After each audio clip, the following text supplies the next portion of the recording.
On whether you look at my phone or the clock on the wall, I think it's just about time, so we'll go ahead and call our meeting to order with a roll call, please.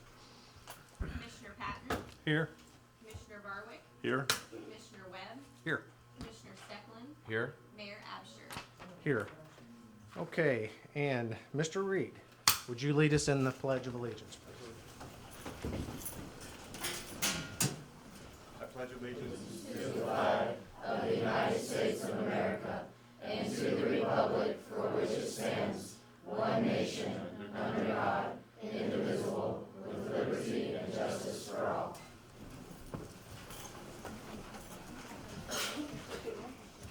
All right, that brings us to item number 3, which is our time for public comments or audience to visitors. And I know that we have one important one tonight that Terrence asked me about over the weekend and shared some good news. So I'll just introduce Mr. Greg Reed. He is the an eighth grade science teacher, also happens to be the principal coach of the robotics team for the junior high school. And so I think he's got some exciting news and some students to talk to us a little bit this evening. So go ahead, please. All right. Thank you so much for the invite. And thank you, Terrence, for everything you've done for our team. It's been amazing. And the city as well, and the street department. And the students, they did amazingly well. We went to this tournament, and I'm the robotics coach, and we have 36 students on our robotics program. We sent 5 teams to state. There were 12 teams competing, and 4 were going to, we went to 12 to the qualifier, and 4 were going to go to state. And we swept the competition. We got all 4 teams to go to state from this qualifier. The qualifier is going to be on January 25th in Champaign, and there's going to be 54 teams there. And I told the students, when you go to the Champaign tournament, you're going to be a little fish in a big pond. But they can do it because they did outstandingly well. And we are so proud of them. We were hoping that 1 would go, and we had no idea that we would get 4 teams to go. It was unbelievable. So what I'm going to do tonight is I'll have the teams come up, and they can stand as a team, and then I'm going to need like 1 team spokesman, and you didn't know this. You're going to need to come up and just say briefly what your individual team award was, because not only did 4 of the teams advance to state, they also won individual team awards. We have the 6th grade robotics team here, and they're all rookies. Unfortunately, only 4 went to state, and we sent 5 teams, so one of them had to be left out. But they got 2nd place on the robot game table, which is amazing that they were able to do that. So I want Team Unknown to come up here also. And so I'll tell you what, why don't you have the Robo Rebels go over there, and then Big Brains, you're over, or I'm sorry, Robotical Chronicles, you go over there because you're kind of over there. Big Brains, you come up next over here. And Team Unknown, since you're kind of over here, you come here. And then Firecrackers, you get there and get yourself in the middle there. So kind of face, gather around, make a semicircle here.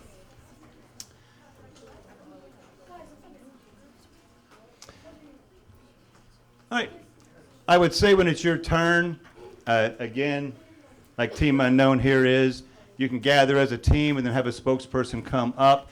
If you would tell them your name, how many years you've been in the program, and then the individual award that your team won with a real quick, brief description of what that meant and why you won the award. So this is a rookie team, Team Unknown, started just this year. They're all 6th grade boys, and they're amazing, and I can't wait until them to come back next year. And I will tell you this. Where's Cameron here? He has scored the highest on the robot table game, practicing at the school, and he got 325 points, which is a lot of points. And it was like kind of heartbreaking that when it came to game day, it didn't quite work out, but they got 2nd place. So Team Unknown, come on up here.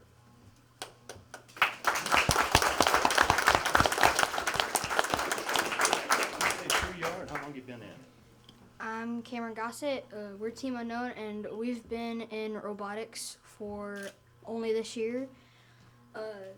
Some of us are in the school robotics, which gives us extra time to work on our missions. And there are 3 of us, I think, here that actually are in it. So, yeah, that's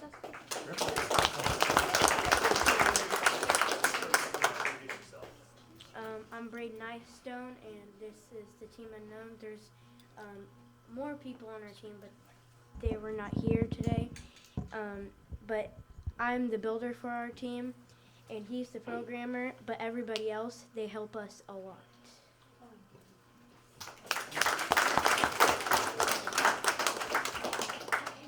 Come on, boys, you're all gonna do it. Get on up there.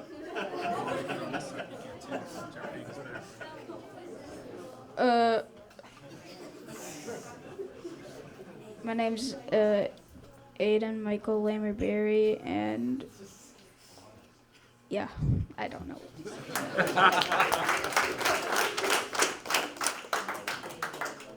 I'm Marley Benavi, and I'm one of the researchers for the team.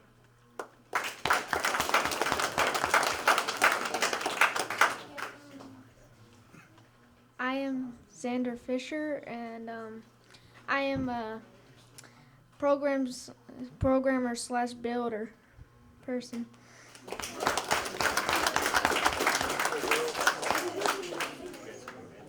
All right, who's next?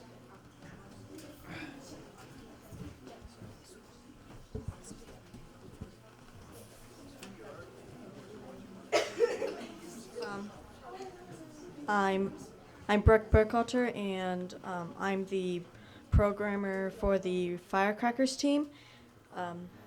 We got first place at the competition at the game table, and we won the Robotics Performance Award.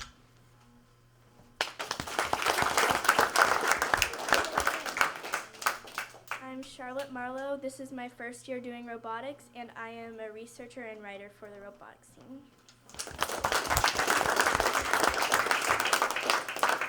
I'm Emily Pritchard, and this is my first year doing robotics, and I'm a researcher for the team.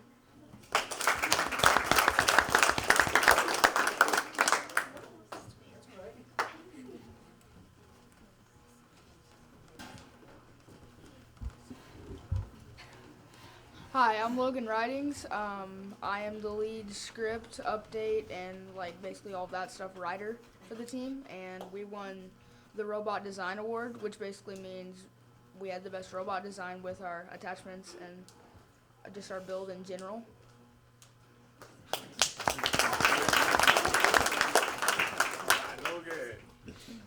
My name is Hayden Tackett. I am a builder and researcher for the team. This is my first year, and if you don't count the camp.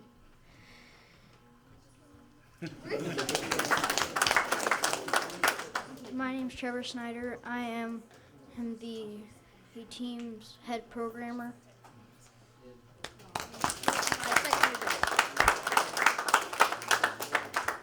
My name is Randy Mavis, and I am the head builder for our team.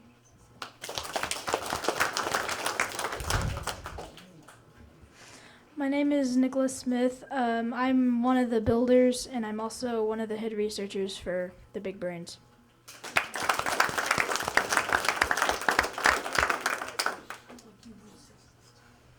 I'm Noah Motsinger for our team Robotical Chronicles.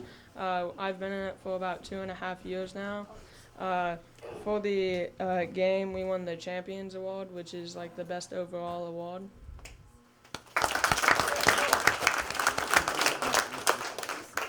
My name's Ben Marl. I've been in robotics for about 3 years, and I am mainly a researcher, but I also helped a little with programming and building.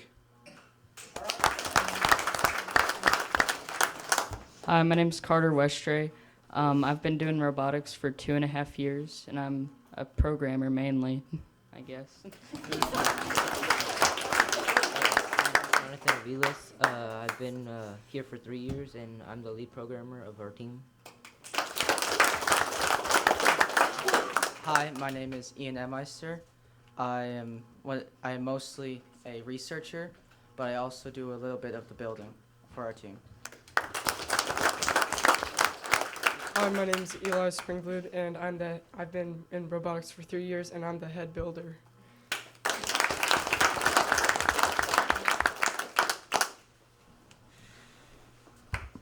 Hi, I'm Charlie Whitsom, and I am one of the programmers and part researchers for Robo Rebels. We won the Innovation Project Award, which it's we had to think of a problem in our community, and we had to come up with a solution for it. So we decided, let's do parking, because by the square, you can't really find the parking easily. So we did that, and they were like, hey, we like this, like a lot, because we did pretty well. So we got this, and yeah.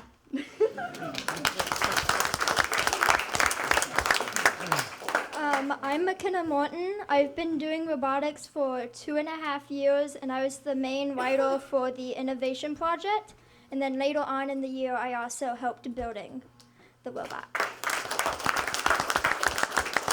Hi, I'm Katie Pennell. I've been doing robotics for 2.5 years, and I'm a researcher and builder.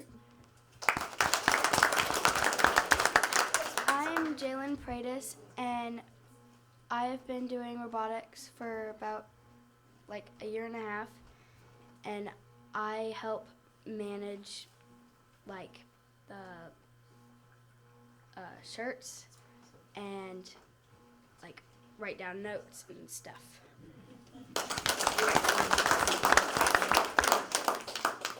I'm Sarah Koo, and I'm a little bit programmer, a little bit builder, and a little bit researcher. I like to think of myself as a problem solver. I think we did really well this year.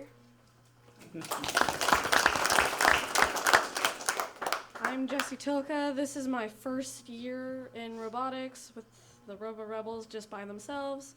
I am mainly a builder.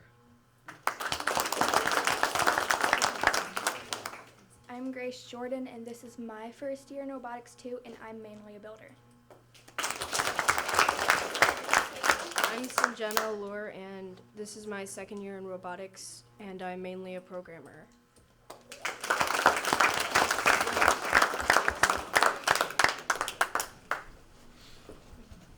The Girls Innovation Project is an amazing idea. They had this, and if you could see the presentation, it'd be awesome. They have this idea of putting a parking sensor detector in the parking lots that is hooked up to the web that downloads to the city app, so you don't have to drive in circles to find a parking spot. And then that information will be pushed to a app and or a sign that will say, hey, you have a parking spot open here, and it's like 2 minutes away from wherever you need to go. And Terrence came in, and Mr. Absher came in, and the street department made an awesome little sign for him, and little, I don't know what you would call it, something hands-on so you could show it. And as I was coming up here, I was literally thinking, I sure wish I had a sign saying where it was, because I didn't know something was at the city's, but it's an amazing idea they had, so they're kind of downplaying it. And the programming that they got for the program award, and it's just not programming, it's like building, they have to explain why it's so awesome. And the champion award for those 8th grade boys, they've been waiting for 3 years, and this was their last year to finally do it. And they were announcing the awards all day long. And I could just see it in their faces. Oh, we didn't get anything. Oh no, you got the champion award, and which was awesome. And I don't know what that other award was. Would you guys have big brains? You had the robot design, innovation, champion award. We didn't get a core value award. Oh, and the robot game award. And I'm teaching a second-hour robotics class.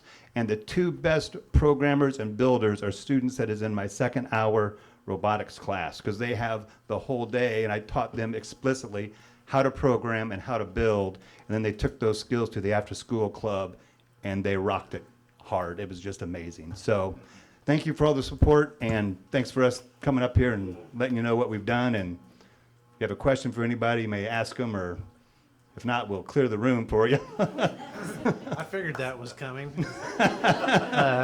I'll just say to all of you students, on behalf of the City Council, and Terrence and I were involved in just a small part of one of your projects, and as if you guys can't tell, they are a little bit enthusiastic about this, which is a very good thing to see. And I just want to encourage you all to stay in this program and continue on with it in high school. The things that I see that it brings to the table, and the education goes beyond science and math and these kinds of things. It has to do with some real world skills and developing some excellent skills to go beyond high school and just in your regular life. So I really hope you guys continue with it, and I would definitely agree with what Mr. Reed said. And the one project that I was involved in, it's a terrific idea. It's a real world idea, and it's exciting to see you guys work on that stuff. So we appreciate you. We congratulate you. I know robotics probably doesn't receive all the accolades that other things do in the school district.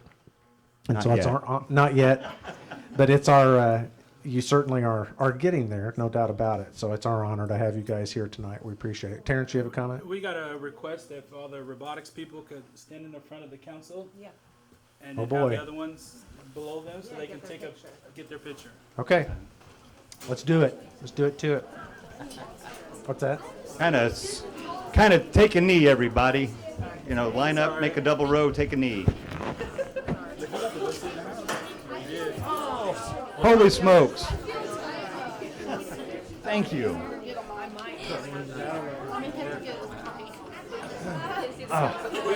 Hold on. Yeah. Might need the council to stand Hey, up. hey. There you go. They still have to run.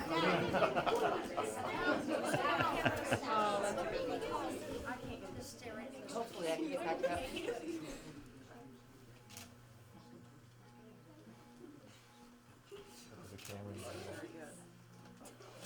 It's like the paparazzi. And hey, team, stay there for a second. Take a knee for a second.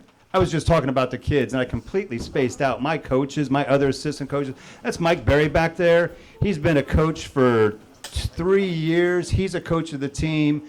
Joy Mueves is another coach for a team. Laura Hobby, she's a coach for a team. And holy smokes.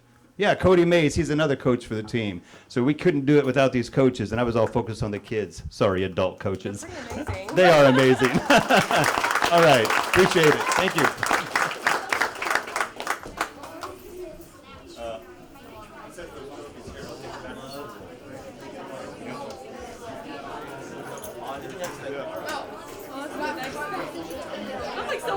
Good job, guys. Yeah, good job.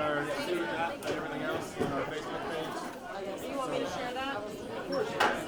Yeah, Anyone so- else get excited about likes what I do? So like on our city, it'll be on there. All this stuff.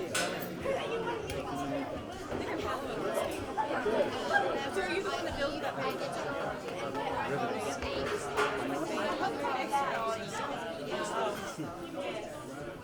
Hey man, good job, buddy. I could not hang out with my junior. The regular I love them to death. They're hilarious. My two are all like It just depends on like what they have on the agenda. So not too long. Is there something you want to stay for? No, I was just curious. I've seen it online, but I haven't really stayed for long. Okay. Yeah, about an hour or so. Usually, yeah.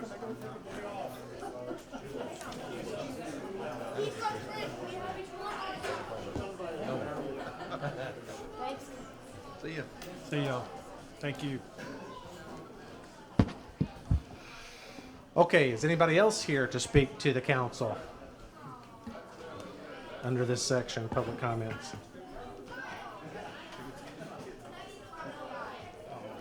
We may wait just a little bit and let them clear out a little bit more.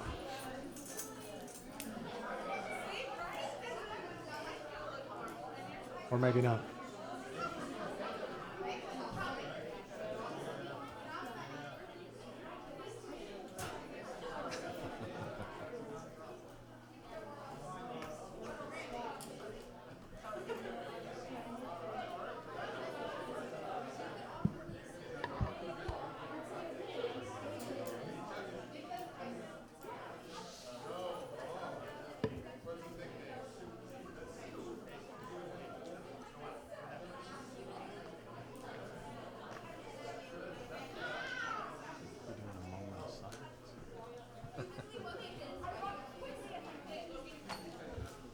Okay, let's proceed. And again, one more call. Anybody else here to speak to the council, subject to our ordinance regulating this?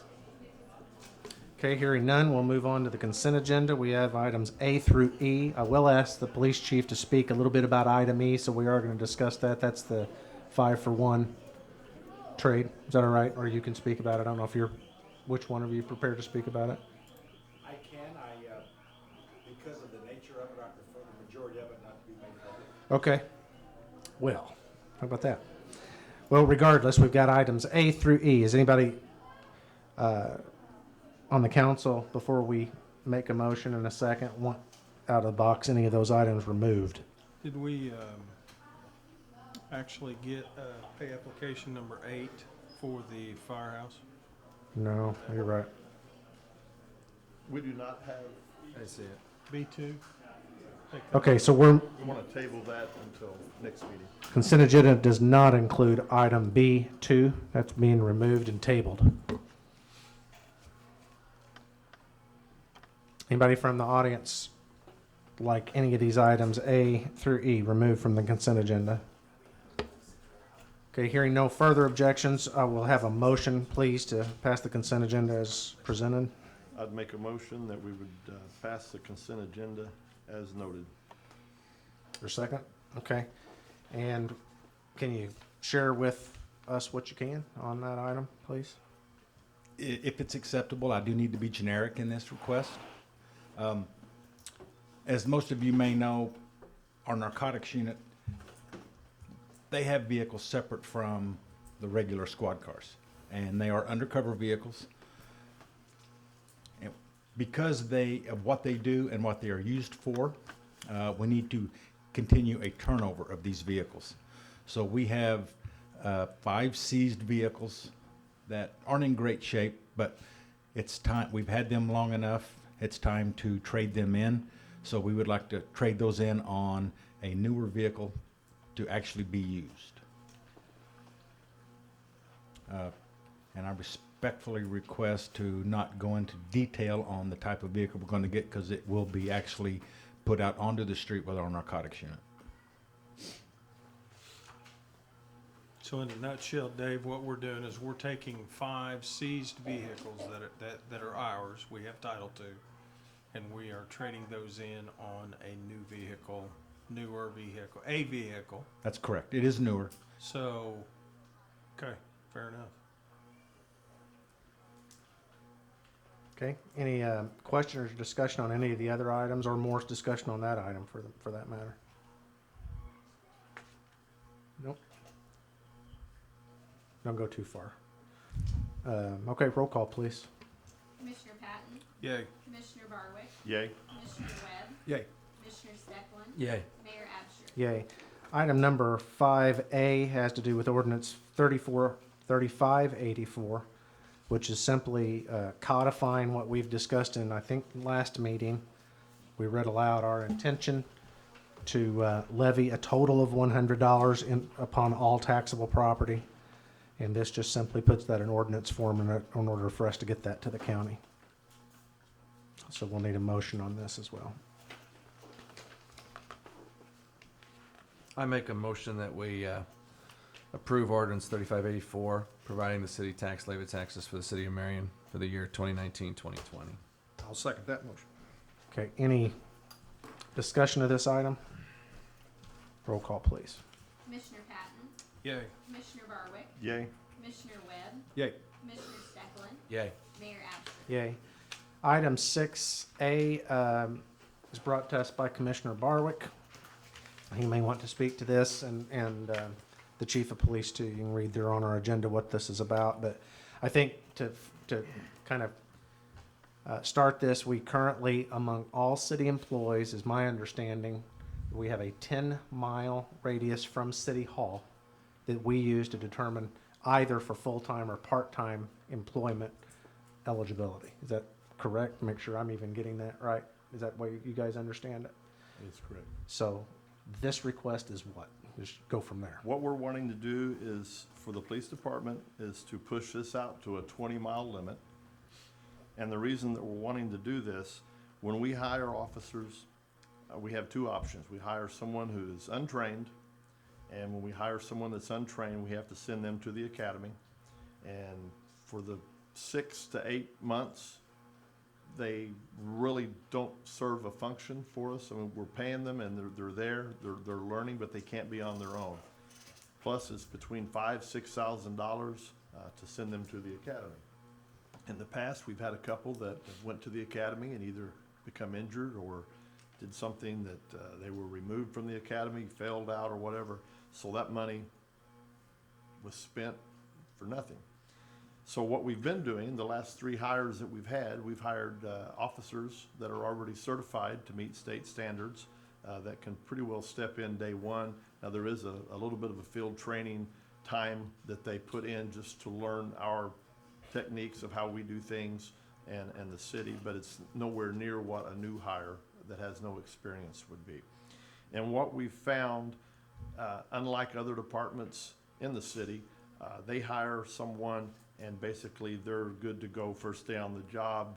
There's not a lot of specialized training normally for the guys the people that we hire. But with the police department, there's certifications that have to be met that are state standards. So our pool of candidates, when we stick to the 10-mile rule, is really limited. And we're asking permission to reach out a little farther than that so that when the time arises that we have to replace fill vacancies, that we've got a little larger pool of surrounding officers that may want to come to work for the city of Marion.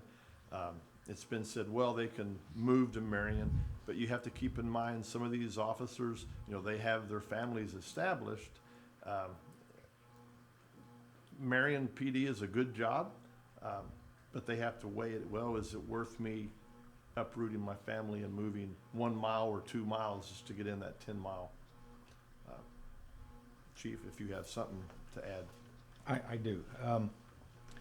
There are 2 main reasons that will help this department. One is recruitment, and the second one is retention. As far as the recruitment part goes, we recently offered our entry-level test. We only had 15 people apply. Only 9 showed up to take the test, and only 2 passed. So right now, on our eligibility list, we have 2 people. That's not acceptable. And in light of things that have happened over the last couple years, this is showing up in police departments all across the country, where it's getting harder and harder to find good qualified people. So that one. And since I've been here, I've had 5 or 6 qualified police officers from other departments in the area come to RPD, meet with me and the assistant chief and talk to us and express their interest in transferring to Marion PD. And when they found out about the 10-mile radius from City Hall, they said, I've got a house, I'm 12 miles away, I'm 15 miles away. I just can't do that. I can't pull my kid out of the school they love, and I really don't want to sell our house. So that is restricting us. Another part of the retention, I don't know how much any of you know about the Illinois State Police, but I can speak a little bit on that topic. They have recently up their recruitment efforts. They have recently dropped their education requirements from a bachelor's degree to an associate's degree. And they have now are allowing their troopers to live within 30 miles or 30 minutes of the district they're assigned. So even the troopers don't have to live in their assigned districts any longer. And with the fast track class that's coming up, a lot of departments in the area are losing people to the ISP, including us. So me personally, the assistant chief, all of the sergeants within our department believe that if we extend this out to 20 miles, it not only will help with recruitment, it will also help with retention. What is your demeanor, Chief, on, I'm sure there's pros and cons to this even currently without us contemplating extending this radius, but pertaining to the officers driving the squad cars or police vehicles home. Being from my background, I sit there and I can't help but calculate all the extra miles and everything wear and tear that's done over time. Doesn't seem like a whole lot, but it's substantial. We have a lot of wear and tear on these vehicles. Extending this radius and allowing that much more even is a concern of mine. So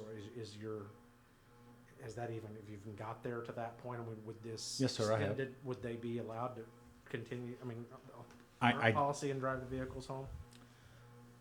I don't have a recommendation for you today because we have been discussing this and we really haven't been able to come to, I don't know, the best suggestion. But I will say this, unlike any other city departments, when our people can get called out at any time of the night for an emergency and have to respond immediately, which is from their house. We don't have big enough parking for everybody to park their cars, their personal or their squad cars at the PD and drive their personal cars in. If there was to be some type of natural disaster happen, guys and gals would be able to respond from home and be able to get to where they're needed, or they could be placed appropriately. And So you're giving me all the reasons of why they should get to drive the car, so I assume that's the ultimately the recommendation you're. I'm leaning that way, yes, sir. I totally understand the extra mileage on the vehicles, so it would be 20. It's mileage, it's gas, it's insurance. Correct. It's the whole ball of wax. So to speak. Correct. Some people have said to me, well, why do we want to see our cars in other towns? They already are. They're already in Heron, Carterville, east side of Carbondale, close to the lake, was in Johnson City. I personally think the benefits for allowing this would outweigh any negativity that there might be. I think it's a win-win for the city. The pool gets larger that we can pull from at a cost savings to us. Hiring the experienced certified officer versus hiring someone, well, we only have two to choose from, and I don't know who, I'm not demeaning them. It just means we don't have a large pool to choose from the way that's been going. Correct. So I think that negativity would, the positive would outweigh the negative. And I've spoken to all the supervisors at the PD, and it's been a trend over the last 5 years or so. A lot of the guys were telling me when they first started, there was 50 or 60 people testing, and now it's down to 9. And it's been a continual downward spiral on the number of people applying.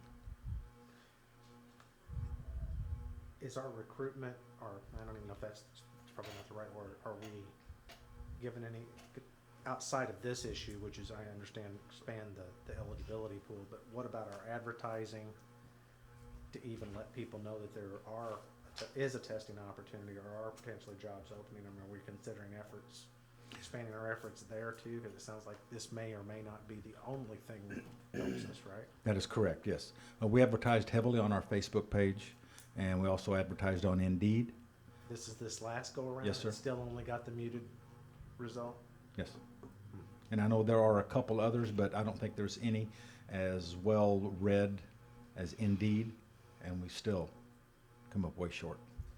Just to throw into the hat, the test that he's talking about, we gave the test, it was right after we were sworn in, about that time, and we only had a handful show up, and I think at that time there were only, correct me if I'm wrong, 3 or 2 that passed, 1 didn't pass the physical portion of it, and so we had to we gave the test again just a few weeks ago. So within the last 12 months, we've given the test twice, and we only have 2 people that were able to pass the test, or that did pass the test.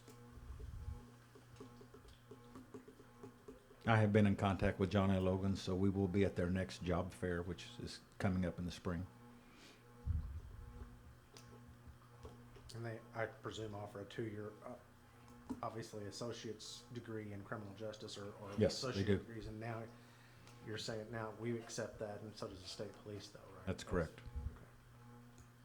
Any other degrees other than criminal justice that would be ones that you would seek out there specifically? Or does it really matter? I mean, it doesn't specifically matter, does it? It doesn't matter. It really doesn't matter until you get up into higher command levels. Hey, Chief, did we change that to a high school diploma? We did. Okay. Ours is a high school diploma. We did, but I was. We did. The ISP did not. Okay. But I think that alone, maybe people at the junior college level think that's all that we're seeking, or all that would be possible is somebody that has a criminal justice degree. Do we get that message out? prior to those job fairs and things, that we'll certainly look at all kinds of Yes. paths that they've got? Because obviously, we don't even require a degree like yours. Right.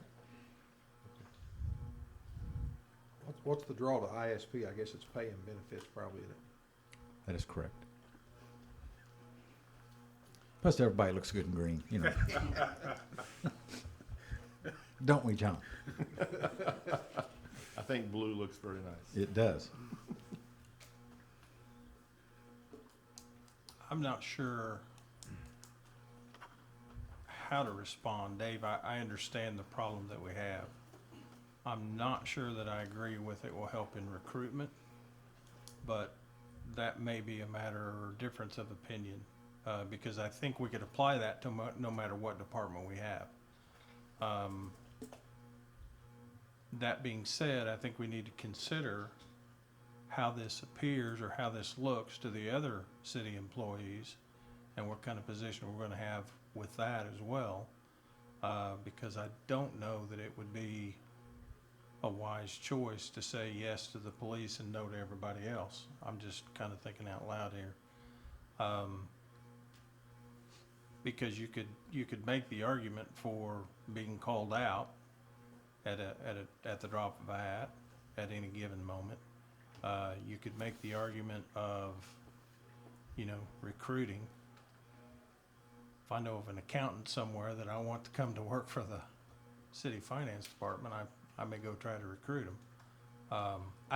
My point is, I'm not sure that that's. I certainly understand what you're saying. I'm not sure that that's where we want to go at this point without some more careful consideration and discussion.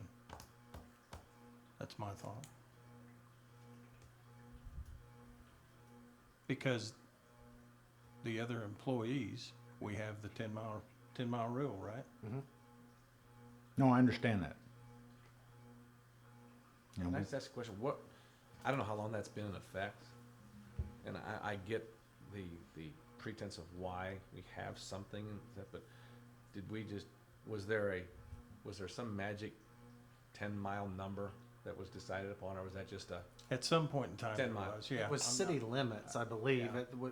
where it probably started, and then we Yeah. realized just how jagged the city. It's Yeah. I mean, really- yeah, because that's like arbitrary. he said, depending on which way you look, Yeah. I mean, you got people that live in Carbondale that are still within the 10 mile. Yeah. And You it's know? 10 miles as the crow flies. Yeah. From City Hall From City Hall. is the way our, Yeah. yeah, But again, my Which is question different. is, what is the purpose of that? relaxing of it, I suspect, trying to get to a point. At some point, city limits was too. Well, then my point here is, does it really matter if we say 10 or 12 or 15 or 20? Well, and that's I mean, depending on what our purpose is in the whole scheme. kind of where I wanted to go with this. Yeah. I'm not sure that it's relevant today, whether That's it's what I'm 10 mile or 20 mile or 50 mile. Is it relevant today?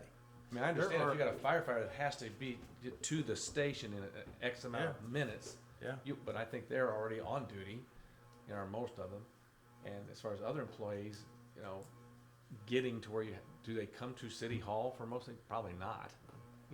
This just happens to be a pin on a map. I'm just not sure that it's relevant today in today's standards. I really don't. I question. I agree with that. What I think the actual benefit is, though, allowing us, because the people that we hire, if we don't want to go the route of sending them to school, and spend $5,000 to $6,000 plus the training 6 to 8 months, Yeah. our alternative is to hire certified officers. And there's just not that many certified officers in the area that we currently have. And I think we can justify non-certified positions that we have, and the one you gave as an example, the CPA, that's kind of an exception to the rule. But the majority of our employees that we hire aren't required to have a certification, by the state for the job. And so by us allowing this, and whether we make it a blanket or, I don't know, I see it as a money-saving plan for the city. Because I it agree with is, you. we are going to be hiring more officers. I mean, it's coming. And Wendy, if to- I may, and not put you on the spot, is there any relevance to the 10-mile rule today, in today's world? As far as legally, Yeah, I mean, not that I'm aware of. Ooh. I mean, I think there's some policy reasons behind it that you guys have already kind of discussed a little bit, but I mean, legally, there's nothing requiring. I just, And it's common practice among Now, there are, municipalities. I mean, I think for you guys, obviously, being the elected officials, you have to live, have a residency requirement, Yes. things like that. But Yes. as far as the employees go, no, there's no requirements. I had a number of questions during the campaign. I say a number, I could count them on one hand, but there's a surprising number of people that are pretty volatile about this issue. They feel very, very strongly with it. I don't really understand it all that much, except I just kind of operated under that it was kind of a throwback type thing to, back in the day when, honestly, we played Heron in football, and we probably didn't want somebody living in Heron and being a police officer in Marion. I mean, when I say that, I mean, I think that's kind of what I think it's kind of that simple. probably a lot of truth to that. I'm serious. I'm not saying that as And a I heard joke. I heard the whole thing about where you need to live here to pay taxes here in Marion. Well, correct me if I'm wrong, but we just got We rid eliminated of taxes that. now. So that kind of goes out the window now, because the only taxes that really apply would be the city of And Marion's. a lot of it is to vote too. Obviously, if you live within the city limits, you can vote on municipal. Right. Yeah. Yeah, there might be some of that. But, the flip side of this is talking about reflecting today. I don't know, including my own businesses and every business owner that I have talked to, the difficulty in recruiting employees of every kind is infinitely harder than it was 5 or 10 years ago, maybe even 1 or 2 years ago, to be honest. And so when you start, I think, Doug, the delineation, which I kind of grapple with this a little bit too, why the police department or the fire department versus any other department. This is what I would argue, and I'm not that strongly arguing it one way or the other, but if we advertise for a street department position, I can almost guarantee you we'll have more qualified people apply for it than if we advertise for a police department position. And what I think they're saying is if we'll just relax our thinking a little bit, not only can we get more qualified candidates, we may get candidates that may serve from another municipality that are otherwise qualified and may save us money. We don't have that kind of situation if we hire for the street department. There's no $10,000 worth of training that they have to go to that they may wash out of that we can save by hiring somebody that lives 12 miles out instead of 10 for the street department. Yeah. But there's a decided opportunity for policemen and perhaps even firemen, which is another thing I think maybe if we're going to relax it for the police department, I think we might want to consider it for the fire department as well, just to be consistent. The other departments, though, I don't know that I think it's as big. There's not some set of training that they have to abide by or have to have. I think that's the difference, or it is in my mind. But I'll be honest, I am okay with relaxing the requirement universally. I'm okay with relaxing it for fire and police if we're going to relax it for the uniformed services like that. That would apply to dispatchers as well, right? We have kind of the Yes. same issues there. We've got seemingly staffing issues constantly with that we need to be reaching out. We do. But that's my position on it. I'm okay with doing it universally. I'm certainly okay with just limiting it to police and fire department. But I will register my concern relative to the miles being put on these cars, because if we end up 5 years from now with the majority of them more than 10 miles out, it's going to rack up. The costs are for real. And I'm just saying my piece with it. I know where you're going with it. Sir, I do not disagree with you. That's- It may surprise a lot of you know that the majority of our cars, we keep them a minimum of 10 years. And for a squad car, that's a long time. very rare. But you could potentially keep them for 12 if you didn't put all Stop those it. miles on it going back and forth to home. You set yourself up for that. But for the money that we would spend on sending these guys to the academy, we could buy 3 or 4 cars.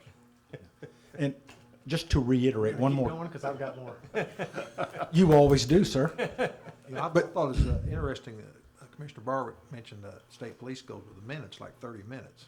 'Cause I've got one guy, he lives 10.7 miles, he's interested in applying for street department. He lives right on a state highway. And he was telling me about some other people that live on some side roads that are within the 10 miles, but he can get to town a lot quicker, you know, so.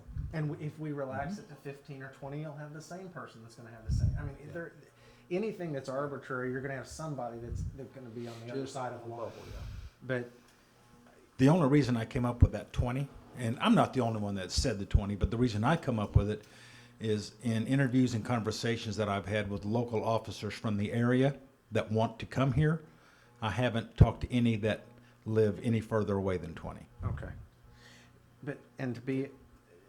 There is a point at which you think about, well, you don't do this in private business.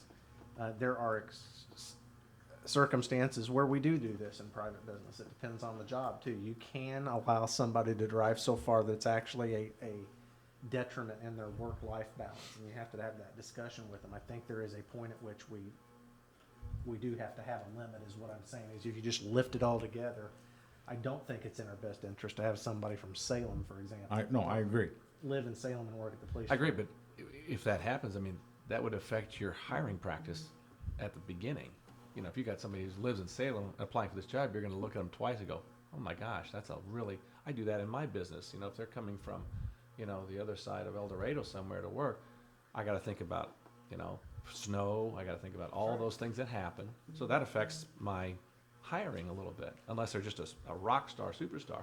So my question is, do we need to put a time or a distance even on as a part of our hiring practices? I don't know. I think, again, I agree with you. At one time, it was I think if we didn't, the possibility of someone being hired and then after they're hired say, oh, by the way, I'm moving to the other side of El Dorado or Carmine. You know, That's another good point. That's another good point. I'm personally not in favor of just lifting it all together, because I don't know what all the consequences like that might be. But I'm fine with relaxing it. But there's some strong opinions about this. Yeah. And very strong opinions about it. So, back to your point, Doug, do you see what my point is on the fire and police versus everybody else? Or are you just uncomfortable with it not being universal, or what's your? Absolutely. I'm a little shaky on the universal. You know, what we do for one, somebody's gonna want it done for them as well. And maybe the thing to do is to relax it for the police department at this point only, and kind of tiptoe through that and see how that works. Maybe that's the better solution. I just, at this point, I don't know what the answer is. One question I've got, is it 10 miles just to get hired and then you can move out after you get hired? No. No. Maintain it. 18 months for getting hired to move. To move in, but you can't move out. I know at the county, Right? we had a guy that, Can't move we had a out. similar thing at the county. If But after he got hired, he moved out of the county. I know. There was nothing in provision. can't if you're move out. currently outside the 10-mile limit from City Hall, you've got 18 months to move in to that 10-mile radius. Right, Jen, you have to maintain that. You okay? you cannot move out. Right. So Doug said his piece. What do the rest of you think relative to his proposal? We're not gonna make a ordinance. We don't have that on the agenda, and we need to put whatever we decide in ordinance form, but what? I think it's a dire need. I think we need to move on what the police chief recommends, and I'd be willing to go. Are you guys comfortable? Is anybody uncomfortable with relaxing this for the police department for the time being, knowing that we're probably gonna need to revisit this? In my opinion, at least for the fire department as well, it's a very similar set of circumstances. I'm good with, if we do it for police and fire, I'm good with universal across the board on city employees. 'Cause I think you're gonna get into that more, because somebody over here is gonna be mad that they got it and they didn't, and really, I mean, if we're looking at it, let's just go, I would go across the board with it. What do you think? Whatever the number is. I need to know which way to draft whatever it is we're drafting for the next time. Clearly, you've got your direction on this at this point, so I think you can move ahead with if somebody presents themselves. Wendy, within is there any 20 miles. Thank you, sir. ramification of relaxing that at this point, or getting rid of it at this point, considering past hires? Well, I believe that is in the bargaining agreement, so this is something that will have to be discussed with the union. I'm Okay. Won't be an issue. But it still needs to be discussed because you are looking at removing something from the agreement. As Commissioner Steckland pointed out, I think you're gonna have all the rest of the Yeah. unions, that are gonna be knocking on your door, so you should all be aware Yeah. that probably will be coming.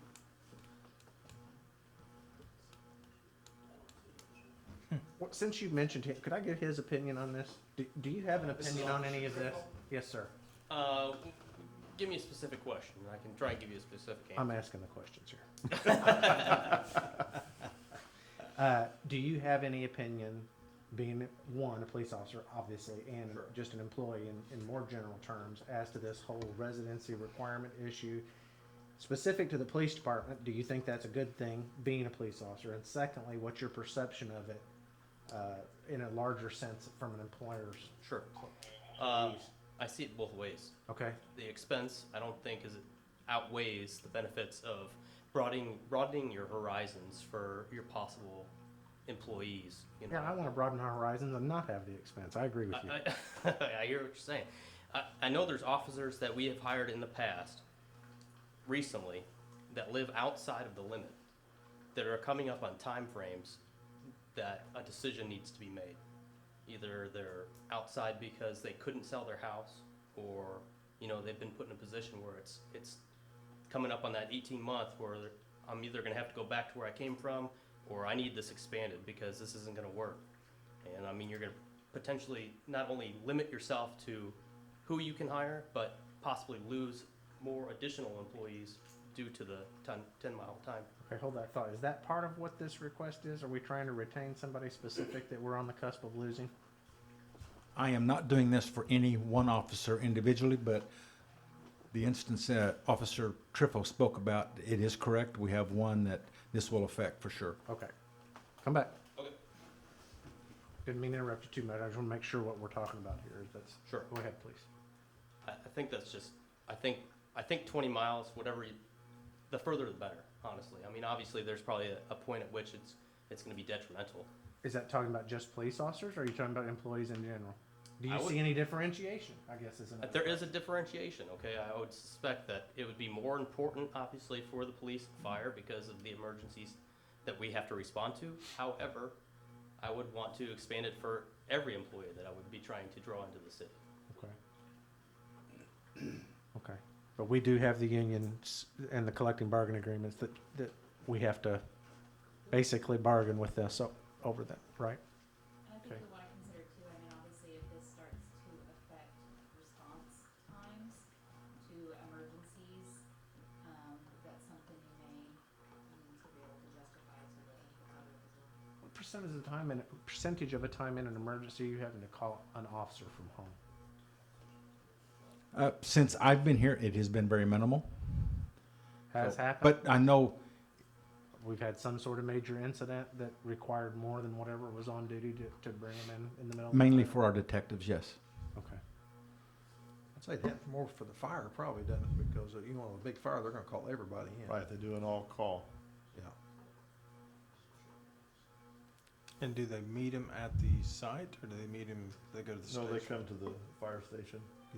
Get dressed. What happens when a call goes out, if there's 6 guys there, they get 2, always leave someone at the station, and then as more guys come in, then they go out from there. We were talking about the union issue a while ago. You kind of leaned in and said that won't be a problem. Have you had some sort of preliminary discussions with union representative over this? I have. You feel comfortable in terms of the police collective bargaining agreement that that's not going to be an issue? I do. And if Officer Triffo and we did not speak about this topic at all before tonight. So he was on his own to speak about it, and he is a bargaining unit member. So he may be able to answer. No, I was curious of what you're alluding there to. You'd already made. I wouldn't think that this would, on the collective bargaining, would be a big issue since we're actually easing. Giving them something. Versus tightening something. I could see it the other way. If we made them be within 5 miles, then it would be a big deal. Yeah. But we're going the other way. I think it We'll would be a find hurdle out in we due could walk time. down, but I don't think it would be a problem. Okay. Yeah. Well, I just think you need to remember, in some of these instances, once you do this, you'll never get it back. So you need to remember that as well. Once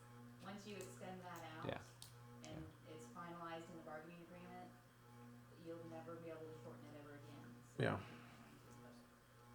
Yeah. Or you do have a recommendation different than what we were talking about for that reason, or some other mile limitation that comes to mind that's more reasonable to you for some reason? Okay. No, those are just things that you guys probably need to keep Yeah. in mind when making your decision. Okay, well, let us have those discussions, which will start this week or next with the CBAs, or relative to the CBAs and the collective bargaining units, but I think you can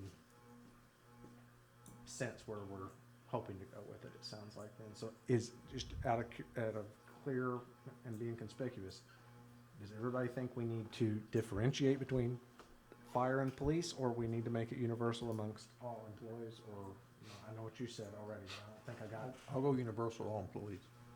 I'm sorry, say it again. I'll go with John. Universal all employees. Universal for everybody? I'm good with that too.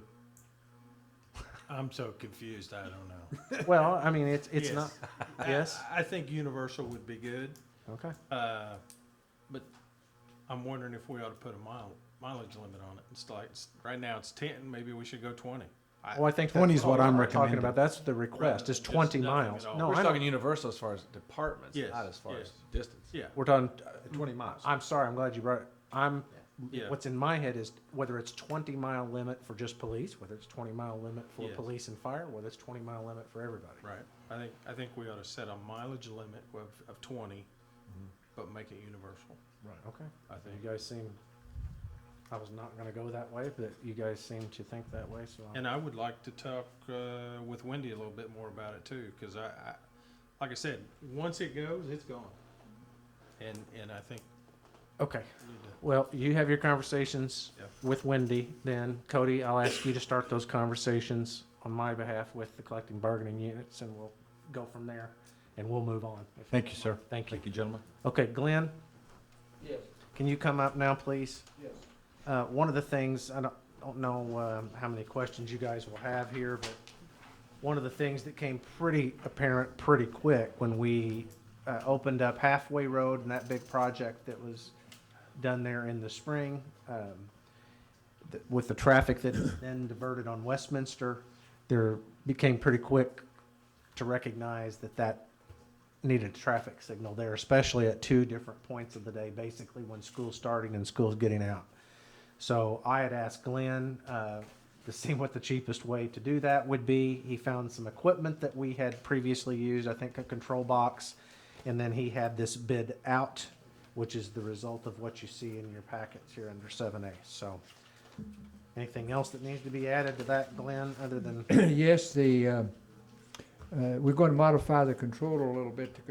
The traffic will be controlled by loop detectors on Westminster, which means that the South Carbon will be green at all times until somebody activates the loop detector on Westminster.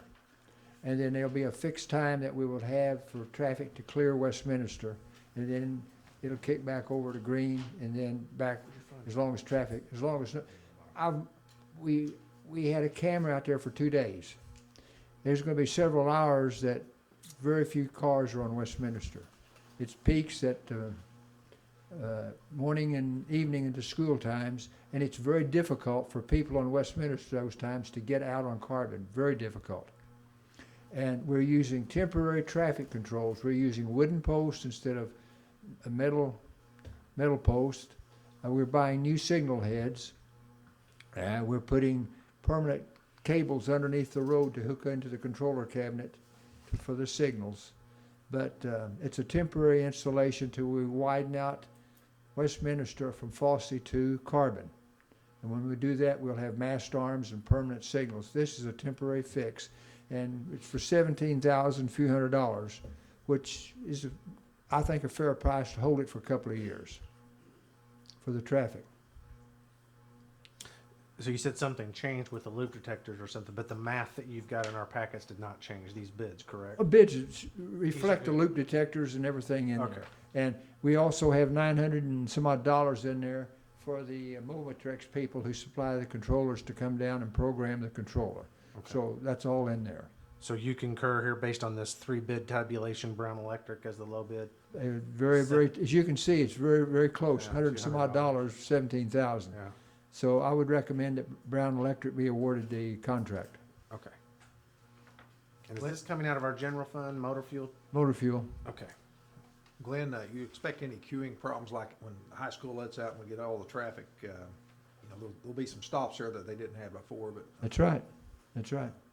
But, I mean, we could override that with an officer, I guess we had to. Well, you can control the time for when the loops come. Once the loop's activated and you give them 15 seconds, let's say. Yeah. Okay, it kicks back to green for the other, and we can hold green for a minute, minute and a half. We can monitor and control that so that we don't hold red a long time at busy times on South Carbon, because that's where your traffic is. Yeah. But we can I think it's a control good the idea. time. We can control the timing of how much green, how much red on each side street. You'll still get a backup because the stop sign at Henderson. Mhm. That'll back up in there. Yeah. But it's needed 2 times a day is when it's really needed. And that's why we're going to have green South Carbon 80% of the time. But the loop detectors will monitor that on the Westminster side. Well, as that cycles through on Carbon Street as red, that should slow down the backup then at Hendrickson Street or help alleviate that problem. It could be a little bit, yes. Mm-hmm. And let that traffic clear out on Hendrickson a little bit if we got them stopped there on Westminster. Yeah. It's something that's needed. Now, the negative naysayers will say you'll have more rear-end accidents in Carbon Street for people not used to stopping there. People coming through and somebody stops and boom, they rear end. But that would be secondary compared to the problem of people from Westminster trying to get out on Carbon Street. It's difficult. But 17,000 is not a lot of money to solve a problem for 2 years, I don't think. And we have that in the motor fuel tax fund. And some of the items that are on this list, when we go to a permanent installation, The signal heads can be used. The signal heads can be used, and we're putting 30 feet of cable in those hand holes that we have there. So when we extend the road out, we'll have cable to extend those on out without having to bore under the road again. So we've tried to plan for the future to save as much as we can. The foundation, now we'll have to put a new controller in, but we're using the controller that came from Halfway Road in West Main over to this one. It's a used controller. But we got the foundation in for the other, we've located the foundation, so it should be permanent when we put the other one in. We're recycling now. do what? We're recycling now. I'd make a motion to approve the green. bid for traffic signal installation at the intersection of South Carbon and Westminster Drive, and that bid be awarded to Brown Electric. I'd second that. Okay, roll call, please. Commissioner Patton? Yay. Commissioner Barwick? Yay? Commissioner Webb? Yay. Commissioner Stecklin? Yeah. Mayor Asher? Yay. Glenn, before we go on to 7B, since you're there and since we're talking about traffic, let's just go ahead and bring up, this is not on the agenda, I was gonna bring it up under miscellaneous, so consider this miscellaneous discussion. We talked about and even passed last meeting changing this road back here on College one way because of the traffic, basically the visibility problem that we have. Glenn had a different idea to discuss. It's just a discussion with you. I actually sat with him tonight and counted cars going one way or the other, and I have to concur with what Glenn's concern is here. I'll just let him explain it from here. I've been out there 4 times, different days, different times of the day to monitor which way the traffic's going. The bulk of the traffic is westbound on College Street going to Market. In the 4 intervals in the 3rd, 5th, and twice today, I had one in the morning and one in the evening. There was, in a 60-minute interval, we had 48 cars going westbound. We had 12 going eastbound. 80% of the traffic is going westbound. We're going to flip that around one way and send everybody east. So 80% of the people now has got to find a different route. So bulk of the traffic on westbound, when they get to Market Street, they're turning right. There's a few turns left. Bulk turns right. So if I'm coming up there off of Madison or coming down College, I see that sign, I've got to go left now. I've got to go south down to Marion. Got to come down Marion Street. I got to turn and come back up Market Street. So I got to go 3 blocks to get where I was going. Now, Three-way stops is not ideal. Carbondale has 3 of them. 2 main ones you're probably all aware of. Giant City Road and Route 13 as you're coming into Carbondale. You turn right, and as you're going in off of 13 on Giant City, the left to right, you got a straight through all the way through. So you do not want that traffic to stop and back up on 13. It's been that way for several years. It's a 3-way stop. There's 14,000 cars, 14,500 cars a day on Giant City, and 30 some odd thousand on Route 13 with a 3-way stop. We've got 1,050 on College, 3,500 on Market. It's not perfect. Right now is untenable what we have now. I've seen 2 near wrecks out there in my observations. People have to get their nose out in that lane, and as Mike and I observed tonight, they're not driving 15 miles an hour on South Market. No. They're whizzing right through there. And you just can't see. The perfect situation, if we didn't have a building there on the left as you're going west, you could get good vision either way and it wouldn't be necessary. But you just can't see. Cars have to get their nose out into the traffic lane for northbound traffic. And that's not going to work. So we either need to get a 1-way or a 3-way stop. I prefer the 3-way stop, not ideal. That's something, if it doesn't work, pull up a stop sign. We haven't invested any money. My fear with the 3-way stop, though, and I've seen it before, you have someone pull up going westbound on College, and they stop, and they're, like most drivers, not really paying attention, and they assume that it's a 4-way stop. They pull out to make their left-hand turn as someone comes off the square, and now we've got a T-bone. Mm-hmm. I know we talked about putting a 4-way stop there, and it creating a problem possibly. Oh, 4-way would be very tough backing traffic up on the square. That wouldn't. You have to sit there and watch it. You will have wrecks if you put a 4-way there. I mean, with there's no doubt in my mind. Yeah. Back it up, queue them up on the square. Yeah. That's just my concern with the 3-way stop. As I said earlier, it's not. You got to balance that out. If you make that 1-way of all the traffic, you're going to have to send around.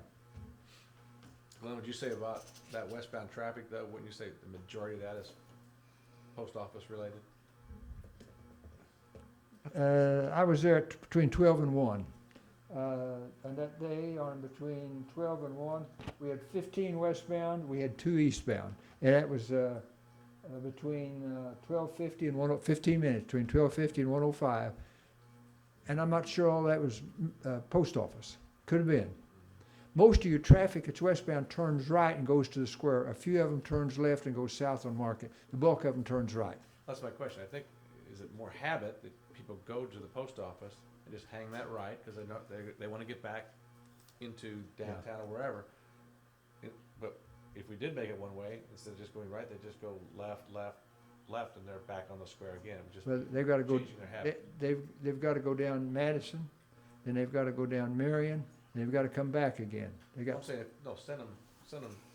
If we made it a 1-way eastbound, Okay. just go around the post office, go back up, and then come up East Main, back up to the square.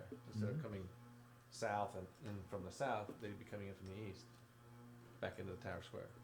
Yeah, but by the time you'd have to get your one. You're going to make your 1-way for 1 block or 2 blocks. True, you would go another block, yeah. Mm-hmm. Mm-hmm. But if they're coming in from East Main to the post office, we're really only shooting them 1 block, 1-way to get back up to East Main again, correct? Mm-hmm. If you're headed south down Madison, Yeah. you would take, if it's just 1 block, you'd take your left, and then you'd take another left, and then you'd have to come back around again. Yeah. So the only people that it's affecting the longer is the people coming off of South Market, getting over that block. That's something that neither option is good. Yeah. The perfect option is the building out there, keep everything as is. And College Street by itself for a 2-way street is about, 18, it's about 6 or 8 feet deficient for 2-way traffic. But I know it's an inconvenience, but I think I'm in favor of staying with our original plan of making it eastbound one way, because I just see the potential of something bad happening with it being a three-way stop and people not paying attention and pulling out to make a left-hand turn and then get T-boned someone coming off the square.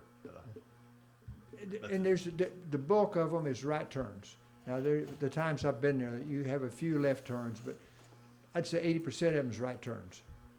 One thing I thought, I was talking to Glenn about it a couple of days ago, would be to add at least for the northbound, at the new stop sign, certain feet back, put oncoming traffic does not stop.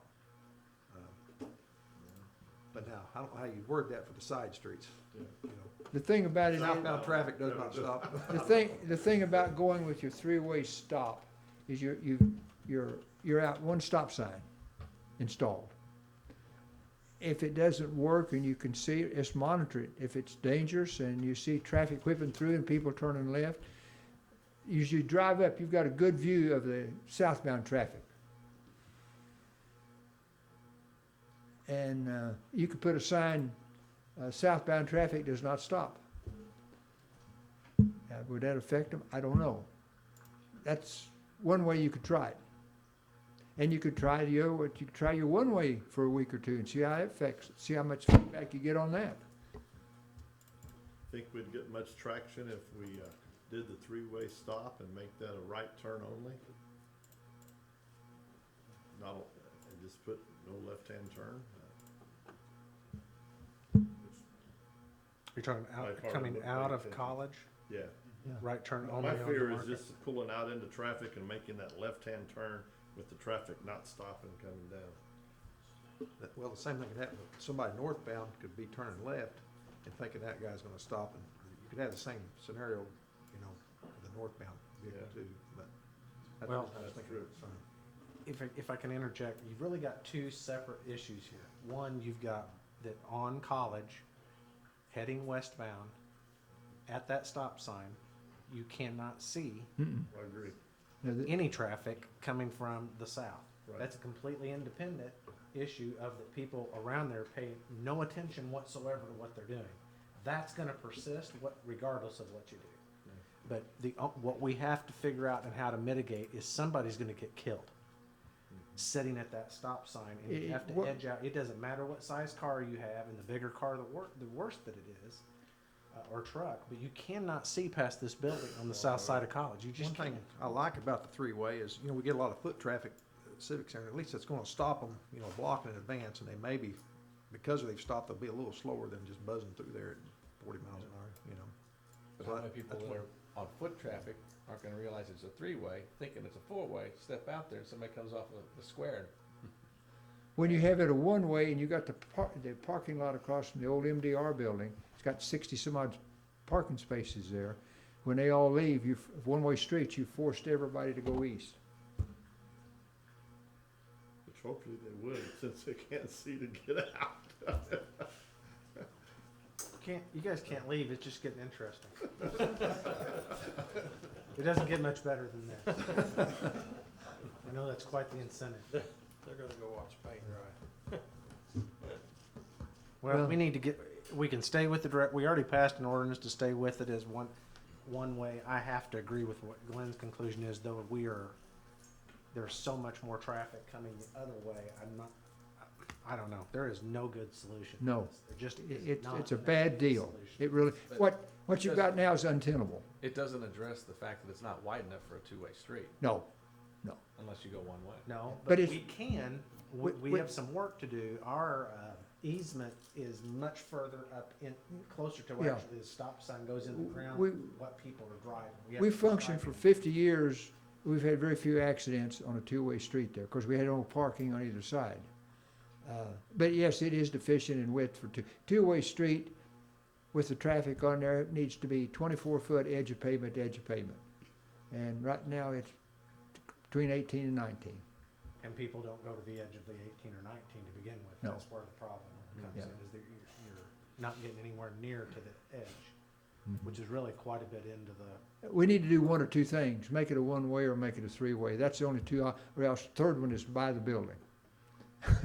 But I don't even think buying that building, if it was for sale, it still leaves the other building that's adjacent to it, that I guess Clay owns or rents Yeah, now. I'm not and you got a common wall between the two I don't know buildings. that you You'd can have to see buy past both, it. you'd have to probably buy both buildings. Yeah. Yeah, but then you've got all kinds of sight distance and you've eliminated the problem. But right now, you don't have any sight distance at all. And we compounded it when we took parking off and moved the flow of traffic 8 foot closer to the curb. What about the one option that I asked you about sitting in your car down there on the Elks parking lot today? Is there, if we eliminated the parking next to the Civic Center, Mm-hmm. and I don't know if you can even do this, but somehow funnel the traffic more You need to- away from the curb, does that help any? You would need to, if you're gonna take, you don't wanna come down the road cutting in and out. You need, if you eliminate the parking, you need to eliminate it by the Civic Center and by the library down there. So it needs to be uniform. So when you come through there, you're not having to angle back and forth. But that eliminates all the parking along the street there by the insurance place and all, and Yeah. the law office now, Mm-hmm. which effectively makes it no option. No. But that's the two options that we got, one way or three-way stop. And there's negatives for both ways. That's kind of why I think the one-way eastbound is, to me, the best solution, because as you're coming up to College, traveling northbound, and it's a one-way, I don't have to worry about that person sticking their nose out there trying to see the traffic. We've eliminated that turning movement up completely. So now what we have to worry about is going right or east on College. And and I understand there's a lot of people that like to turn right and come back out to Market. Let's go one block further down. Well, you got 3 blocks, really. Yeah. It's a 3-block circuit instead of one. Well, you're going one south. But then if you want to get back, those people are headed towards the square. So you go south, then if you want to get back towards the square, then you got to go west, and you got to go north. Yeah. Yeah. To me, And again, that's, the trade-off. and if, Because the one-way eastbound, I think, eliminates what we're trying to. I think you're going to get a lot of feedback from the public, from diverting them from making 80% of the traffic's going that direction. So the three-way, how would that affect College? Well, you drive up, that traffic has to stop, and that's where your visibility, your problem is not with the southbound when you pull up there. It's with the northbound coming you can't see. So if you've got a stop sign there, So there would be westbound traffic on College, correct? yes, But would there also be eastbound? yes, So we'd keep it a two-way? yeah, But the vehicle has to stop northbound at College Yeah. and Market, which Mhm. prevents somebody from getting T-boned there. somebody wants to go east, they could come there and they wait to get an opening from the northbound, make their left turn and go on down. They're getting T-boned from the north, because they're not gonna expect that. They're gonna lose sight that that's only a 3-way. Whatever you decide to do, it will work. People will be on their phone, It's just whichever one, What I'm hearing, the three of you are not liking this three-way stop idea, right? I'm not sure if I've got a solid opinion. I don't care if it's 3 or 4, I don't like a stop there on Market, Is because that what I'm reading from you two? I would prefer to keep College at one-way eastbound, that's what I would Then prefer. we're gonna stay with what we already ruled Okay. on last time, and Yeah. but we will probably be revisiting this. I think there'll be some feedback on it, but we'll go with see. that. And like I said last time, I know we're already working, we gotta work very carefully on what the signage is and make sure we put Commissioner Patton's cell phone number at the bottom of the sign. You know, one thing I think John Cavendish brought up when we was discussing this before is, most of that traffic is on, South Market, so you're gonna make everybody stop. Every how many, 3,500 cars, where the other way, you're just inconvenience a few people, so if you look at it that way, maybe the one way's the way to go. And I didn't see a whole lot of difference between north and southbound on Market Street. They was, looked like pretty well, I didn't count them, but it was kind of evenly balanced, both north and south. I'm just telling you guys, just said it But before. you are gonna, I predict you'll get a good, strong feedback. Yeah, there's more traffic than we think that's there. They're traveling at a faster speed than you can possibly imagine on average, I'm telling you. And, that being said though, that's what we have to On weigh college or on market? on all of it. Mainly. That's what scares me. Mainly over on market, the three-way. shooting, what I call shooting off the square. They feel like once they've navigated and they get past sometimes the cones that's up here, it's like it's a free for all. Yeah. It's like they I made you it. literally hear people going to passing gears Yeah. and heading down market. It's like, what are you doing? 80% of your traffic is westbound. So you can take 80% of your traffic and roll them around. And that's why I think you'll get the feedback. So, to make this work, Mr. Police Commissioner, patrol South Market Street. Get everybody to slow down. We can do that. Then we won't be wrong. I don't think we'll have a problem with the eastbound traffic. We just need more police officers, which is a good thing. There we because go. we'll be able to go out further. You know, one thing they did down at Adams School, they put a radar sign up where, you know, it shows the speed you're supposed to be traveling and this is what you're really doing. And it works. It helped. That does, that helps. You know, the semis are crawling through there at 20 miles an hour. Okay, let's move on for now to keep our meeting going here. Thank you, Glenn. Thanks, Lynn. Item 7B is an annexation request, or actually petition for annexation. I think what was in our packet was right in form, but I think there are a couple of PIN numbers changed on this that's laid out on the table, so if anybody wants to get into the specifics of that. I understand this to be 5 parcels of land, or 2 parcels of land with 5 different. Only question I have is, I didn't see where 07-20-200-008 was included in either parcel 1 or parcel 2. 008? Yes. And that's little sliver between parcel 1 and parcel 2. And if that's not there, does it make each contiguous? Is 008 like a railroad bed or something? Yeah, that's that railroad bed through there. And is that our ground? Yes, the railroad bed is owned by the city. Oh, okay. This one here, 008, Yes, okay. yeah. This is another parcel over here, it's owned by somebody else. This is the city of Marion all the way through there. Okay, so this is already in the city? Yes. That dash lines, crosshatch lines like that is a corporate city limit. Okay. So by this being already in, that makes this and this contiguous, It makes it contiguous. and we're good. Yep. Does that answer your question? Yeah, the only thing is, those probably need to be changed before it's filed. Nope. Now, wait a minute, did they, They changed it on on the map, but I don't think they did. See, that's 017 and 018. yeah, this Is that is, right? this is corrected index for item. What? This is the correct one, isn't it, Tammy? Then we make copies of this and put this is the correct one here. you gave us. Yeah.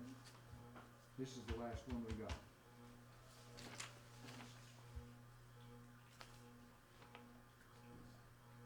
Okay. This is correct. These two are correct. It's wrong right here, though. That's what I'm saying.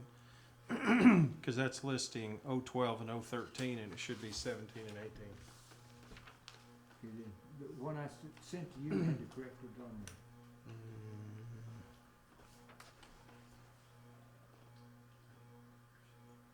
What's 17? What are you referring to as 17? PIN numbers, the last 3 digits of those 2 PIN numbers on parcel. What are 17 and 18? What are you talking about? But instead of 012 and 013, he's saying it's 017, 018.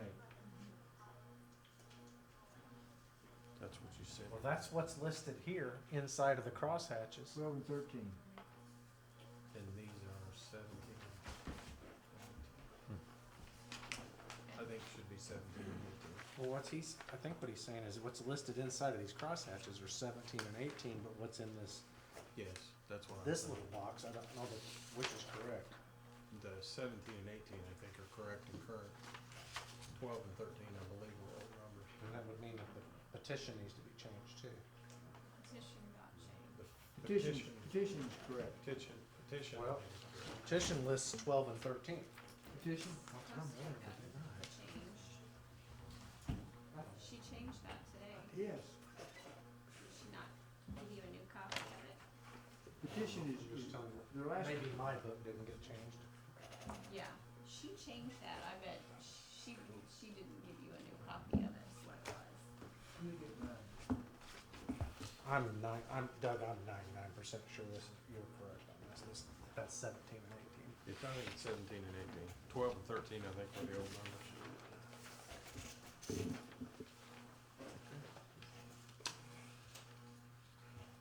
And the petition would show 17 and 18. I think that has been changed. All I'm saying is the notation on the map needs to be changed. The petition got changed, I just don't know that you got copies of Okay. it. All right. It did get changed. Is there a motion to pass this ordinance making specific reference to the attachment and the petition parcel numbers match? Yes, I'll make that motion that we adopt ordinance 3586 for petition for annexation, with the correct PIN number, subject to correcting the PIN numbers if necessary. I would second that. Okay, roll call, please. Commissioner Patton? Yay. Commissioner Barwick? Yay. Commissioner Webb? Yay. Commissioner Stecklin? Yay. Mayor Absher? Yeah. Steve, you want to talk about item 8A? It's not something we vote on, or just something you discuss? No, it's exactly. And it's kind of a moot point now, since, you know, we don't have a levy for these, but we're gonna be paying these through sales tax. But the pension boards go ahead and every year, this is what they do. Based upon the actuary that the city hires, this is what the actuary recommends that the city pay in for property tax for the police and the fire pensions both. The police is $1,058,015. This past year, we put in $1,017,351. There's a little bit of a difference there. A couple of years ago, when we changed our formula, the city went with what was about $100,000 less than what the actuary, but now that gap has narrowed. But to show you the difference, the state shows for the police pension only $828,768. So even with the amount that we're paying in a lot more than what the state says we have to. But our actuary believes if we went by state funding, then down the road we would be well underfunded, because because the formula they use versus the formula that that our actuary uses. And then the state uses 90% funding, and our actuary uses 100% funding. And then It's actually a decrease in, Huh? you're saying it's a decrease for this next year. Well, what I'm saying is, you're right, that gap between what we have levied and what our actuary has said the last few years, that gap has narrowed. About 3 years ago, we took a large increase. We made a large jump in our pension obligation due to the methodology that we changed to. We changed the methodology to agree with the with general government accounting standards. So therefore, then our report would keep, because if we didn't change, then the liabilities in our financials would get larger and larger, and we're trying to keep those, those at a minimum if we can, the liability. On the far side, the recommendation is $672,247. And last year we actually paid in $673,801. So it's really close. So on the far side, we have been paying what the actuaries said that we should be paying. The state this year came in at $643,240, just about $30,000 under what our actuary said. And but like I said, since we're not raising the property tax, then these numbers we will take in consideration when we prepare the budget for next year. I was reading in there, it said something about 2040, we're supposed to be according to Gatsby, is that right, or? 2040, that's based upon the state guideline. 90% funded by 2040. And currently the police is at 63.23, and the state, and the fire is at 72.81. What was the amount that we paid last year? Last year we paid for the police, we paid in $1,017,351 we levied, and we levied for the fire $673,801. Steve, I know we're not where we want to be, but we're probably a lot better than some of the other towns, you think, or not, or? Yes, I don't remember where we were at. I think we were in the middle of the pack or better. They did, I saw a listing that someone had compiled for Mott this past year from the year before, and gave the rankings based upon percent funded. So I think we were in the top half. I don't remember exactly where we were at with that.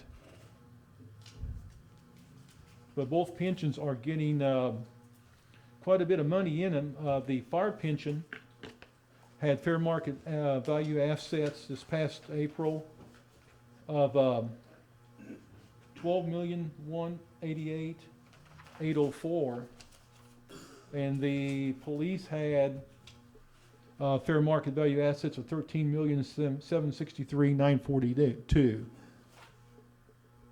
And I think now they're up of the police is up over 14 million, bumping up to 15 million after this latest monies that we put in, and with the market doing so well.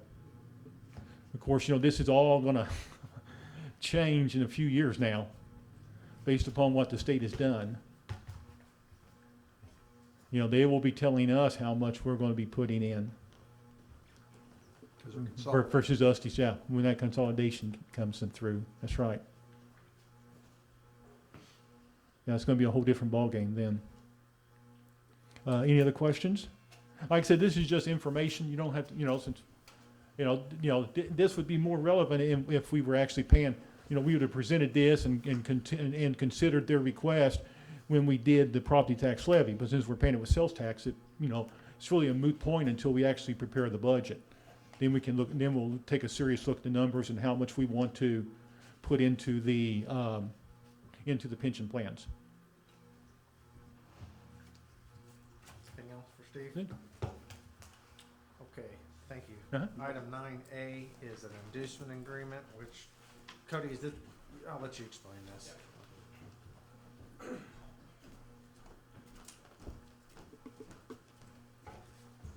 So this is one of the first agreements to come out of the residential TIF. Obviously, it's not an agreement because we don't know if the TIF is going to pass yet or not. But this is kind of the first step. Interested parties come forth with projects that they have in mind.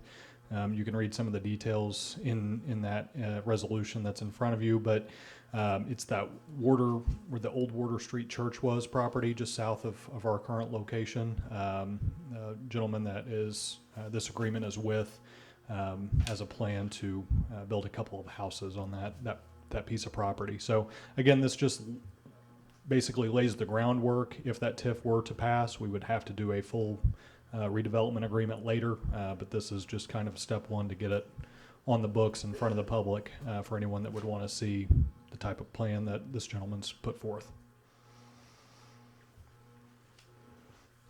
Any questions for me on this? This number, it's in the agenda, but it's not on my, 1922, that's the actual resolution? Resolution number, yeah. Resolution we've had during the year? I Yes, presume? yes. Okay.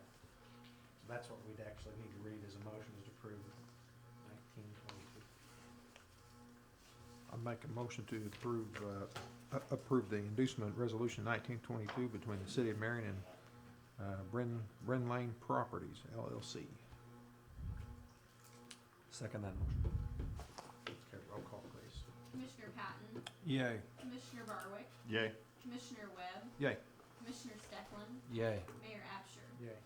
Item 10A is an ordinance in part, which is old news, where we had a discussion on this, I think, 2 meetings ago. This is codifying it in ordinance form relative to the nepotism issue that we wanted to strike that sentence.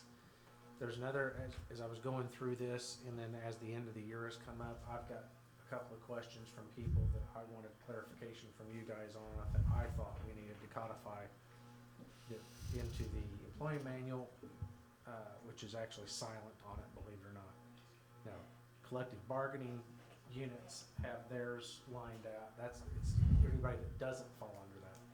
So right now, vacation time that's not used during the calendar year apparently is either just allowed or disallowed by what? Yeah, I think historical practice, either the mayor signed off on it, whether that could be rolled over or paid out, liquidated. And so the idea behind this other change, which is under section 3.2, would be for at-will employees to be able to either cash in those unused vacation days or potentially roll those over into the next year at each of your decision, basically.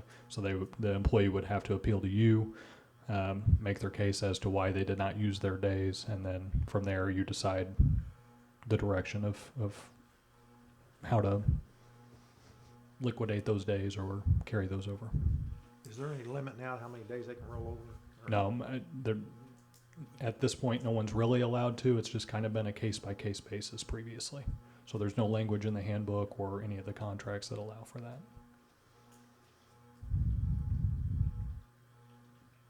So whatever we implement, are we gonna have to have the approval of the unions to, No, this is not. This would be for anyone not covered by a collective bargaining agreement. In other words, it's silent to it right now. And to be honest with you, I don't want to be put in a position sitting in here every day where one after another, and I have to make an arbitrary decision. I think you guys ought to sign off on it for your department. But I think we need to. And please understand the intention is that they use their days. Yeah. Bottom line, that's the intention, and the language in that change that was drafted was that they have to make every effort to use their days. Obviously, there's always extenuating circumstances. We've got some employees that are shorthanded right now that had planned on taking, the week between Christmas and New Year's or something like that. Now they're not able to. This might apply to a person in that situation. So again, it's intended to be a case by case, but keeping each of you responsible for your own departments in that sense. I'm good with that. In no way does it's intended to not be a gotcha. It's intended to actually say what it needs to be as opposed to being silent from it. And it's just never been addressed that carried over in our current employment. I don't see a problem with rolling some days over as long as they use them in that next calendar year. But what we don't wanna get is somebody retires and we got 6 months of vacation time out there that we gotta pay out, Do most people, Steve, use their vacation? Very few carry it over? Yeah, usually it's, we have circumstances where sometimes, employees, because sometimes they'll get their days at the end of the year. A lot of times we'll see it with supervisors who just aren't able to get their time in. But, we have situations too where someone might get, say, they come on, December 1st and their anniversary is December 1st and they get their vacation time December 1st. And, that's kind of, you're trying to have someone to use their vacation time within, a very short time frame too. Because vacation time's allotted January 1st each year, Yeah. unless there's an anniversary situation. But our Whole amount. yeah, it runs on a calendar year, January 1st to December 31st. Currently, if they retire mid-year and they haven't used their vacation, do we pay them for their vacation they haven't taken? They're paid out for the amount that they've been awarded on January 1st, and they're paid out for the amount that they've accrued since January 1st. Okay.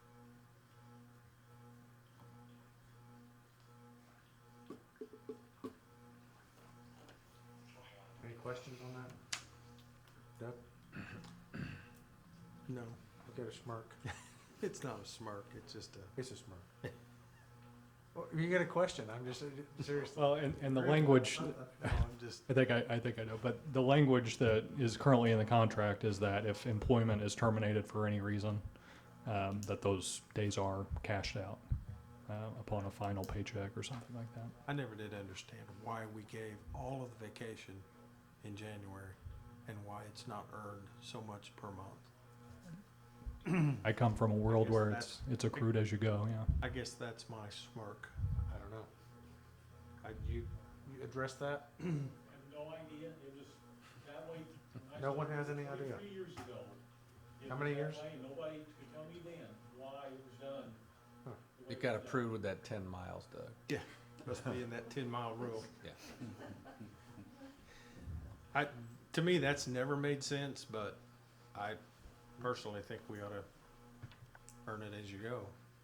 Like my company, we allow it, but if you leave beforehand, before you've accrued it back, you pay it back. And that's my whole point. They just withhold it out of your saying, check. okay, if I get all of them in January, guess when I'm gonna retire? Yeah.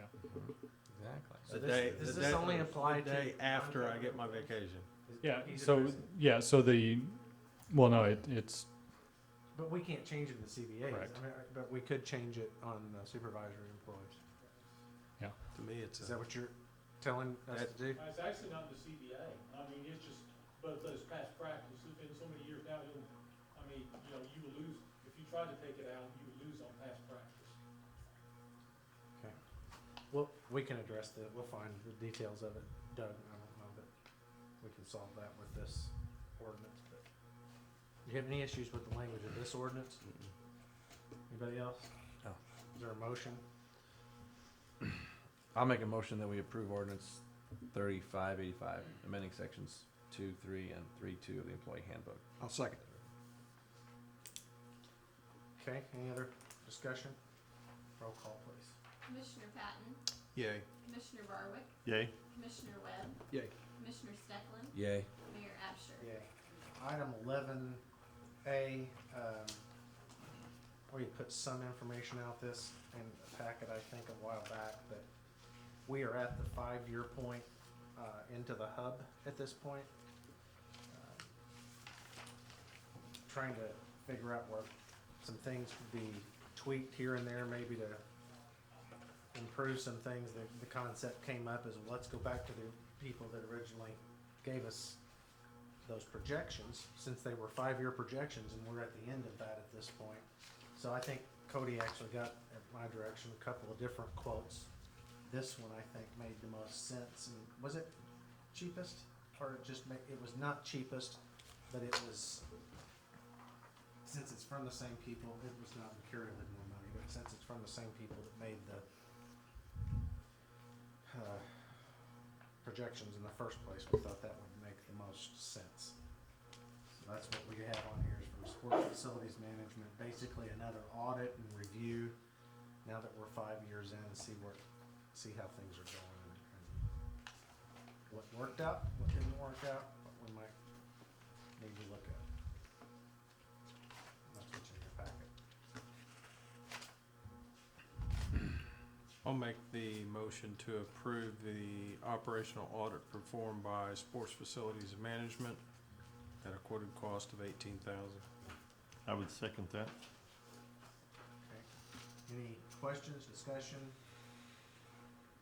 They know this is, I've been around the block enough to know this kind of stuff makes employees nervous, so Yeah. he sat with Chris, and Chris, I think his comment, I wasn't in the meeting, he said he welcomes it, so. Yeah, absolutely. And timeline-wise, depending on scheduling, this would probably take place sometime in February or March.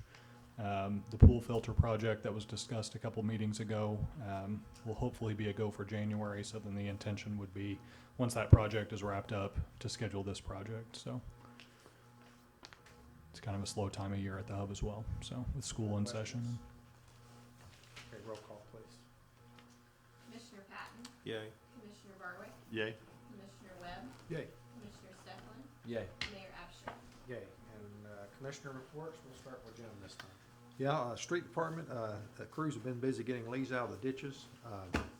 We appreciate residents of Marion helping to keep the drains unblocked by the leaves. I know some people help us out with that. We appreciate that. Also, as weather permitting, we're starting back on repairing and installing some sidewalks as well. So we've got a 3-man crew working on installing new signage poles and refacing the ones that are faded. So with that, we are keeping busy with the street department. That's all. Second. Water treatment plant added 5 new services, renewed 4 services, repaired 2 water main leaks, repaired 1 fire hydrant, The month of November received 189 Julie locate calls. 21 were priority 0, which means they have 2 hours to locate those lines. So everybody's busy there. I did want to mention the Thanksgiving dinner we had. We thought was a rousing success. Served over 1,100 folks that day. So I've heard nothing but positive comments about it. So I think it's a good start to what we can see for next year. Thanks to all who helped. Christmas on the Square is coming up this coming weekend. So I think we're still adding activities and stuff as we speak. We'll probably be adding up until Friday night the way it looks. So there'll be a lot going on. So hopefully the weather will cooperate with us and we'll have a nice turnout and just a good thing for people to come out and see what's going on. Yeah, and off the tail of that comment, I just want to make a shout out both to our own street department and to the IBEW Local 702. The challenge of the Christmas decorations this year was taking something that's square and turn it into a conical shape like a Christmas tree. And so somebody said we couldn't do that. And I said, I bet we can. But the street department can figure it out. IBEW figured it out. And they were amazing to watch. Literally, if you watched what they did, they swarmed the square, both IBEW and the street department. And they were gone by noon. They showed up at 8 o'clock, and by noon it was done. It was very impressive. And all they had was the rope lights, guide wire, bolts to drill in. They were quite efficient. So just wanted to thank them for that. I'm sure by ourselves, and we probably could have taken, at minimum, taken a lot longer with it. So we really appreciate IBEW and our street department. So. Start with the fire department. We had a total of 67 calls, and those were broken down to 100 series fire. There were 12. There were 6 300 series rescue and EMS calls, 15 400 series hazardous conditions with no fire, 8 service calls, 10 good intent calls, 16 activated alarms, again for a total of 67. There were 11 occupancy permit inspections or re-inspections completed, 7 annual safety inspections for a total of 18. And then at the police department, we had, for the month of November, 14 city ordinance violations, 26 warrant arrests, 337 incidents reported, 178 traffic accidents, 6 DUIs. In the month of November, there were 4,155 dispatched calls, 2,557 Marion 911 calls, and 413 ambulance calls. And then with the Marion Police Department Narcotics Unit for the month of November, there were 9 narcotic unit cases opened and 2 additional DEA cases that were initiated. There was 1 Marion Narcotics Unit arrest and 18 DEA federal arrests. There were 5 state arrests. There were 4 controlled drug purchases of methamphetamine and cocaine. There were 2 DEA controlled drug purchases of fentanyl and heroin. There were 2 search warrants, 1 consent search, 1 seized vehicle. There was 1,271 U.S. currency seized for the asset forfeiture.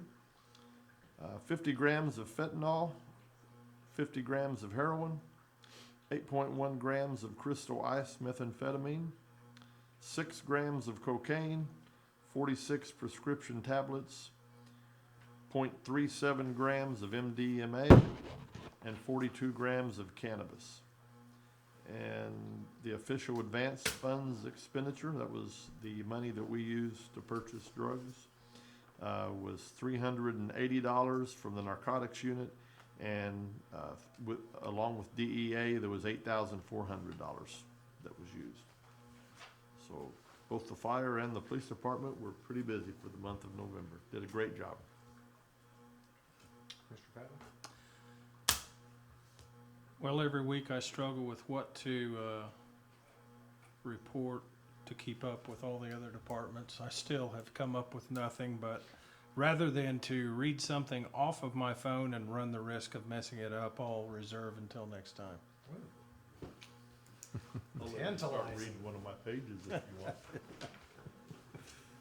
Okay, anything else? We are not gonna, that I'm not made aware of any closed session topics, so is there anything else to come before the council? If not, entertain a motion to adjourn. Make a motion to adjourn. Second? Second. Okay, roll call. Commissioner Patton? Yay. Commissioner Barwick? Yay? Commissioner Webb? Yay. Commissioner Steckland? Yay. Mayor Absher? Yay. Thank you all.